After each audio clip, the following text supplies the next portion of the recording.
After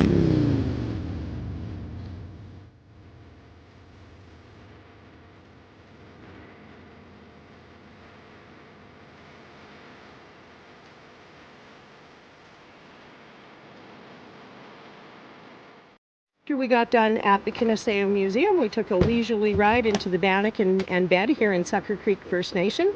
My good friend Charmaine Larson, she builds teepees. She does a lot of teaching of Indigenous medicines.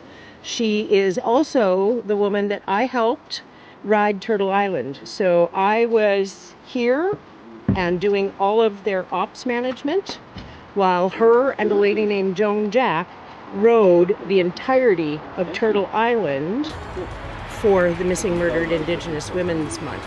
Charmaine is also a residential school survivor and one of the 60 scoop survivors. So she knows all of that tender history.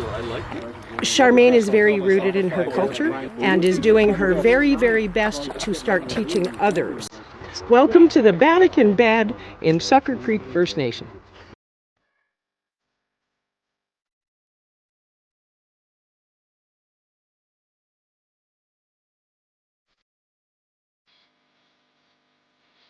My business is Bannock and Bed Inn and Venue. We're here on the Sucker Creek First Nation in Treaty 8 territory. Had the idea to do some sort of a teepee village with the First Nation that I was on council for a few years back. And I had a vision to do a bigger teepee village. I had the vision to do a B&B here. And then I just brought that idea with me and did it on a smaller scale here on my property. We had spoken earlier about how you thought nobody would want to come on a reserve to do anything because you thought, reserves have a bad reputation. Yeah. What's your take on that now, and how has your vision changed with regards to how many people are coming? It's been great. I didn't think it was going to be as successful as it's been, but it seems like everybody wants to sleep in a teepee and have that experience. So my phone has been blowing up, and for the last 2 weeks, for the last week, with more people sharing on Facebook, it's blowing up. Everybody wants the experience. Just call and see if you guys have anything available on the glamour. The glamping? Or whatever, number 1. Glamping, yeah, glamping TP number 1 for August, I think it's 3rd and 4th, the first Friday and Saturday weekend. August 3rd and 4th. I think that's the Friday set. Yeah, booked. The glamping for 2 is booked on the Thursday, the 3rd. Well, when I first had this idea, I was like, at first I thought, well, the whole B&B concept was like, why would anybody want to come and stay on a reserve? But I was a little bit worried, and I wondered why I was building this because of my location. But then it was like, the more I hear of people wanting the Indigenous culture and learning about it, that it was like, yeah, it just seemed to be, this is the direction, this is my vision, this is what I see on the property, and I just went with it and didn't question it. The other thing that makes this property so unique is that the teepees people stay in, you actually build. Mm-hmm. How did that come to be that you became a teepee builder? I'm an official teepee maker. Apparently, if you make 4 teepees, you are considered an official teepee maker.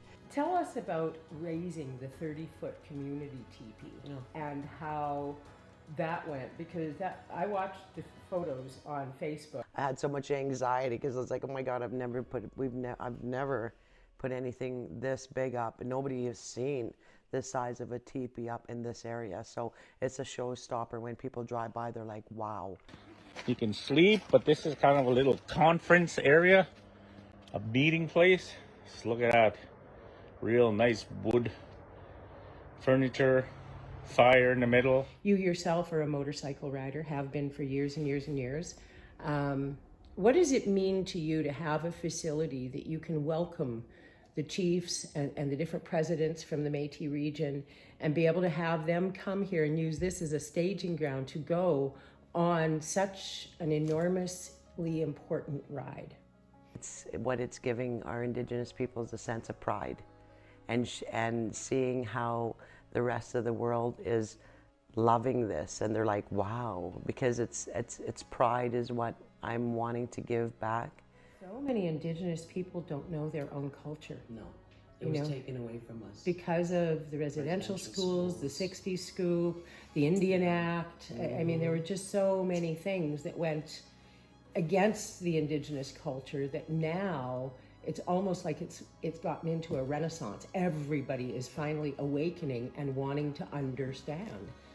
The purpose also is to, and it's evolving into this, is teaching and sharing my culture with people that come, and to show them the beauty of our Indigenous culture and the history and the rich history that we have. Like the pictures on the wall that I'm starting of the history wall, it's about my ancestors signing the Treaty 8 signing. It was 2 or 3 kilometers straight north of here. And we have one of the biggest territories, the Treaty 8 territory is the biggest in Canada.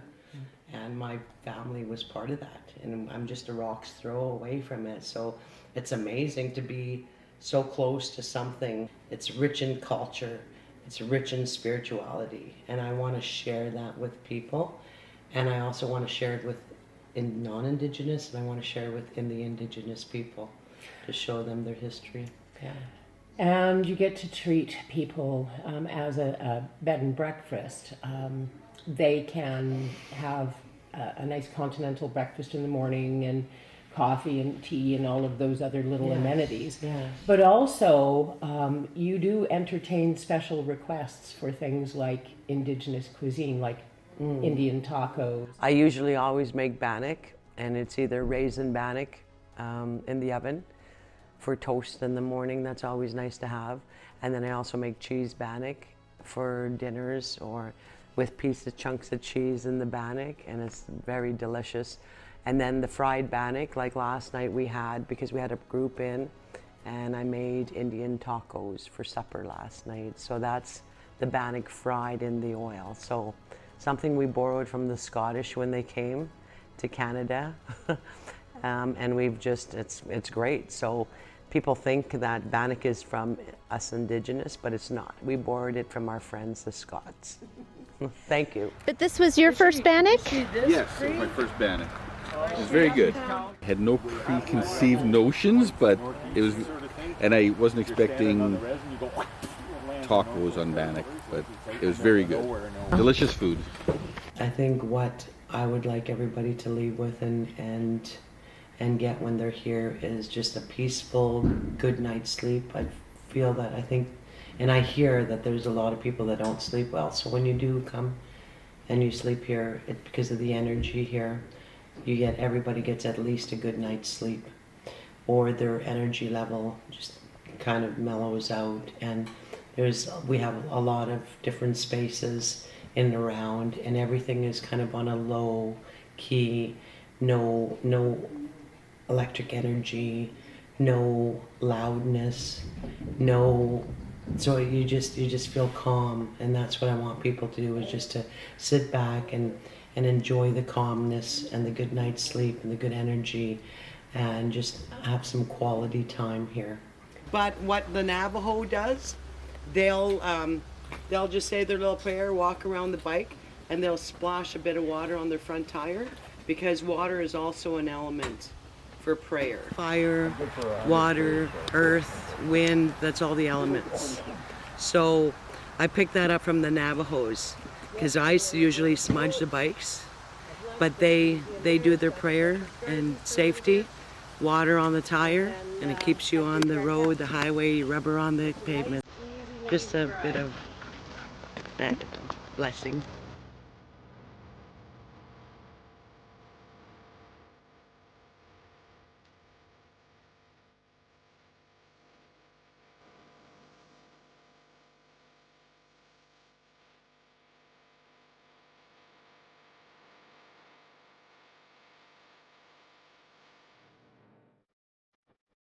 In the spirit of reconciliation, I think that everybody should have an opportunity to see there is a good side of our people that people don't see. There's a culture, there's spiritualities, and they don't actually see that, you know, it's a beautiful culture. And it is a beautiful culture. So I do it, I think, in honor of my grandparents.